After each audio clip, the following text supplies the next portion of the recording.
ဒီဇလန်လေးရဲ့အစမှာတော့ဒုတိယကမ္ဘာစစ်ကာလ1943ခုနှစ်ပြည်သက်နိုင်ငံပါရီမြို့ကိုမြင်တွေ့ရမှာပါ။နာဇီတပ်တွေကအရက်သားတွေကိုဖမ်းဆီးစစ်ဆေးနေပြီးတပုံတွေကိုလက်ခံနိုင်ရင်အပြစ်ပေးမယ်ဆိုပြီးချင်းချောင်းနေကြတာပေါ့။အဲ့ဒီအချိန်မှာပဲအမေရိကန်စစ်သားတယောက်ရောက်လာပြီးအရက်သားတွေကိုဝင်ခဲ့ပါတော့တယ်။သူကတကူတော့ဆန်းပြပြီးနာဇီတွေကိုတိုက်ခိုက်ခဲ့ပေမဲ့နောက်ဆုံးမှာဘုံနဲ့ညောင်လဲကျသွားခဲ့ရပါတယ်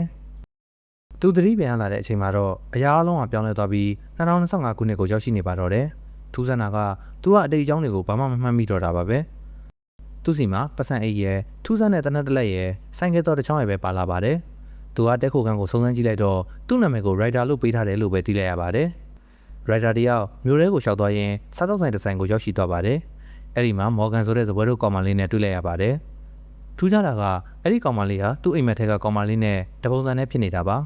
တစ်ဖက်မှာလည်းဆမ်မွန်းဆိုတဲ့တထေးကြီးကမြို့ကိုပြန်လည်ပြင်ဆင်မယ်ဆိုပြီးလူတွေကိုအနိုင်ကျင့်မှုစူးစမ်းနေပါတယ်ဆမ်မွန်းရဲ့နောက်ကမှာဂျက်ဆိုတဲ့လဲရဲဆိုင်ရဲ့တပည့်တယောက်ရှိသလိုဆုပ်ဆိုတဲ့လျှို့ဝှက်ကြိုးကင်သူတယောက်လည်းရှိနေပြန်ပါတယ်ဒီလူတွေအားလုံးက Rider ရဲ့အိမ်မက်ထဲကလူတွေနဲ့ရုပ်ချင်းတူနေကြတာကလည်းပိုပြီးထူးဆန်းနေပါတယ် Rider ဟာသူ့ကိုယ်သူဘယ်သူလဲဆိုတာရှာဖွေရင်းထူးဆန်းတဲ့အတိတ်ဘဝတွေကိုပါပြန်မြင်အောင်လာပါတယ်ရောမခေတ်မှာ Gladiator တယောက်အဖြစ်15ရာစုမှာအင်္ဂလန်မှာသူရဲကောင်းတယောက်အဖြစ်ပေါ့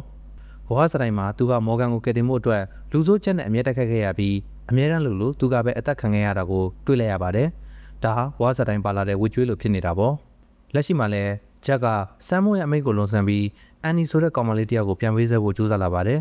ရိုက်တာတယောက်ဒီတစ်ခါတော့အရင်ဘွားတွေကလို့အရှုံးမပေးတော့ပါဘူး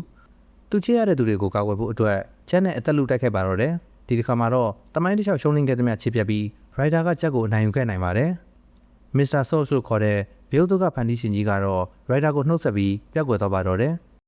တိုက်ပွဲပြီးမှ Rider ဟာဒဏ်ရာပြင်းထန်စွာရခဲ့ပေမဲ့ Morgan ရဲ့ချွတ်ကြောင်ပြန်လည်သက်သာလာသလိုခံစားလိုက်ရပါတယ်။ဒါပေမဲ့ဇသိန်းငန်းမှာထူးဆန်းတာတစ်ခုက Rider ဟာသူ့ကိုယ်ပိုင်အာတုပအခမ်းအနားကိုသူကိုယ်တိုင်ပြန်မြင်ရတာပါပဲ။တကယ်တော့ Rider ဆိုတာမကောင်းမှုတွေကိုတိုက်ဖြတ်ဖို့နဲ့ချစ်သူကိုကာကွယ်ဖို့ဘဝစတိုင်းပြောင်းဝင်စားလာတဲ့မှတ်တမ်းမရှိတဲ့ဝိညာဉ်တစ်ခုများလားလို့တွေးစရာဖြစ်သွားပါတယ်။နောက်ဆုံးမှာတော့သူချစ်ရတဲ့ Morgan ကိုနှုတ်ဆက်ပြီးဇလန်းလေးပြီးဆုံးသွားပါတယ်ခင်ဗျာ။